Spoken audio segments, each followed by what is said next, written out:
This is the Eyewitness News at 6.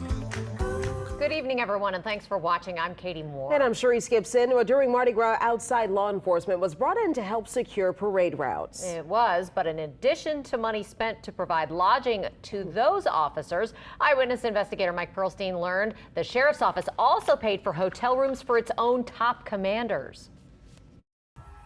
New Orleans police officers were all hands on deck, working extensive hours to return this year's carnival parades to their traditional routes. And providing a big assist was the Orleans Parish Sheriff's Office. But records show that more than a dozen high-ranking commanders with the Sheriff's Office got one perk that nobody from the NOPD received: lodging at high-end local hotels, all paid for with public money. A lot of public servants are crunched and they spend the night in their own bed. These hotel bills provided by the Sheriff's Office show that 13 top deputies stayed at the Omni Royal Orleans. Some of them put up in rooms for the entire week leading up to Fat Tuesday. Total cost, about $20,000.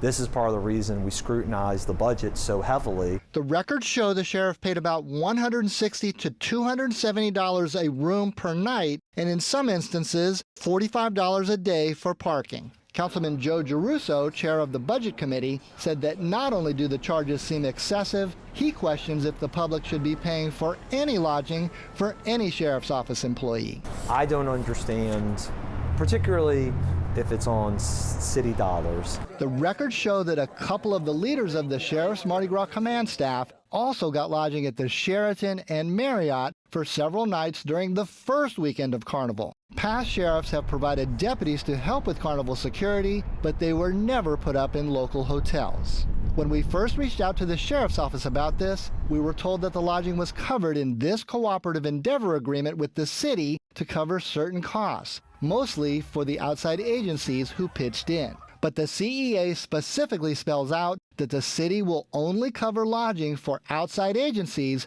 who travel from more than 35 miles away. I believe that that's an improper use of public funds. Rafael Goyeneche of the Metropolitan Crime Commission says that in addition to the agreement with the city, the use of public money for deputies who already work in the city could run into other problems. I believe that that would be a violation of the state constitution.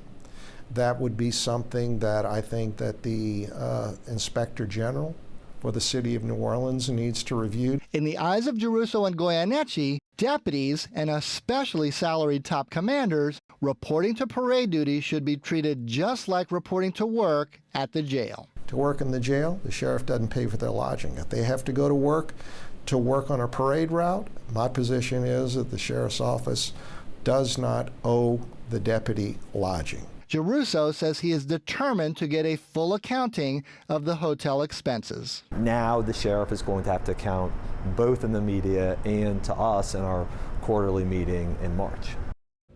Mike's joining us now. Mike, obviously the buck stops with the sheriff on this. What does she have to say about it? Well, I got to tell you that initially they used the cooperative endeavor agreement with the city. Since that does not state lodging is covered, they have backed off of that. In a statement that I got just about 20 minutes ago, they cite the long hours and additional duties that the sheriff's office performed, and they're going to add to that hopefully tomorrow. I've been promised an interview with Sheriff Hudson, so we hope to get her directly on the questions surrounding this expense. Well, that's good because there are many. Thank you, Mike.